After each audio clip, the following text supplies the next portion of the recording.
Let's talk about tire pressure. Now, if you missed the last video, make sure you check it out as I talk about how to be invincible on race day. You're going to want to keep that extra wheel set that came on your mountain bike. So what tire pressure should you run? This is a very good question, and hopefully I have an answer for you today. If you've been in mountain biking for a while, you'll realize that everywhere you go, every ride you go on, every race you're at, someone's asking you, what tire pressure should I use? That question is far more complicated than most think. I can't tell Bob, who weighs 40 pounds more than me, what tire pressure to run or to run the same tire pressure, right? You have to take into account many factors. And I'll miss some of these factors because there are too many factors, but some of them may include trail conditions. Is it muddy, rocky, dry, rooty, climby, jumpy, or all of the above, or some of the above, etc. How much does the rider weigh? How tall is the rider? You might say, well, height really doesn't matter, but it actually does. Think of a 4'10" rider, that's 160 pounds, and a 6'2" rider that weighs the same. The shorter rider's center of gravity is closer to the ground, and the taller rider's center of gravity is higher, which will in turn affect how the tires react to the taller lever and the force involved. Tires, how wide they are, how tall the sidewalls are, how much tread is on the tire, how thick are the sidewalls, how wide is the rim they are on, what compound is the tire made of, do they have tubes, are the tubes tubolitos, are the tires set up tubeless, what sealant are you using, and how much sealant's in the tire, do they have Cushcore, etc., right? Lots of variables. I could go on, but let's move on, and let's be frank.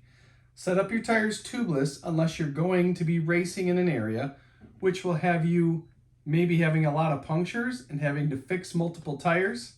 If this is the case, then maybe you want to set yourself up with multiple tubolitos because they are light and very durable and you'll be good to go. So other than that, we're going to be talking about a tubeless tire setup with the same amount of tire sealant inside with the same width rim, hypothetically. I've coached many young mountain bikers over the years, and the biggest mistake I see on bike setups is parents pumping their kids' tires to the max PSI.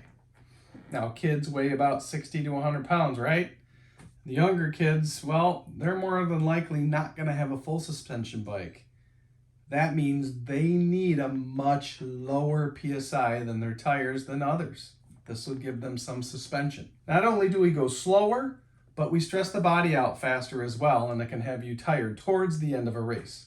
Think about this.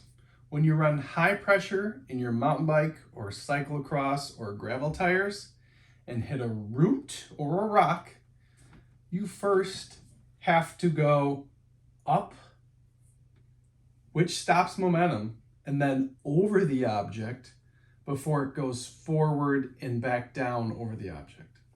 This is just to get over the obstacle to continue moving forward. Now think about all the rocks, roots, and bumps on a mountain bike trail and how much slower you're going to go when you have to get up and over all these obstacles. Now let's think of less pressure in the tire. Somewhere around the optimal tire pressure. The tire itself will absorb some of these bumps, making the bike move forward more rather than up and over and then forward. Yes, you do have shocks, most people do on their bikes, but they are still not as efficient as a properly inflated tire. If your tire pressure is too low, your cornering and control will feel off and you'll get rim strikes over smaller obstacles. Every tire you put on your bike will need a different tire pressure, and you will have to spend time on a trail, the same trail, to dial that tire pressure in. Find your optimal tire pressure by riding a trail and starting with a high tire pressure and work down from there until it feels funny. Like I said before, you can't control it or you're getting some serious rim strikes on smaller objects. Try moving down after you get your PSI high in increments of 3 to 5. Most people can start their PSI at 30 on the mountain bike and then move down from there.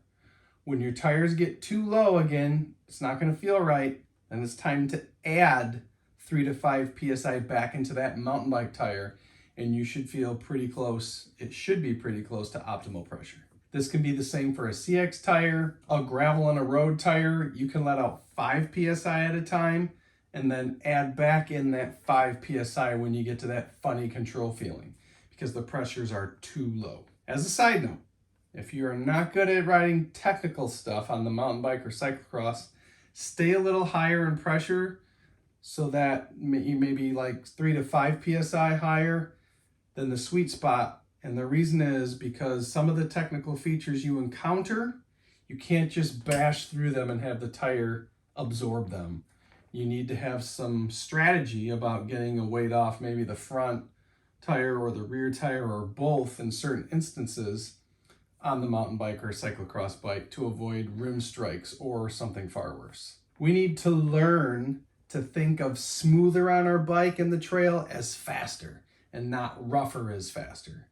If you can train your brain to think smooth, you're on the right path to getting that perfect tire pressure for yourself. My final takeaway, most people think that increasing the tire pressure above optimal or running your pressure higher is good, but running a higher PSI than you should is worse than running just a little lower than you should if you've got the technical aspect down. Just think of the vibration compared to smooth. Now get out there and start learning what your optimal tire pressure is on your mountain bike or whatever bike you like to ride. Thanks for watching, and be on the lookout for the next video.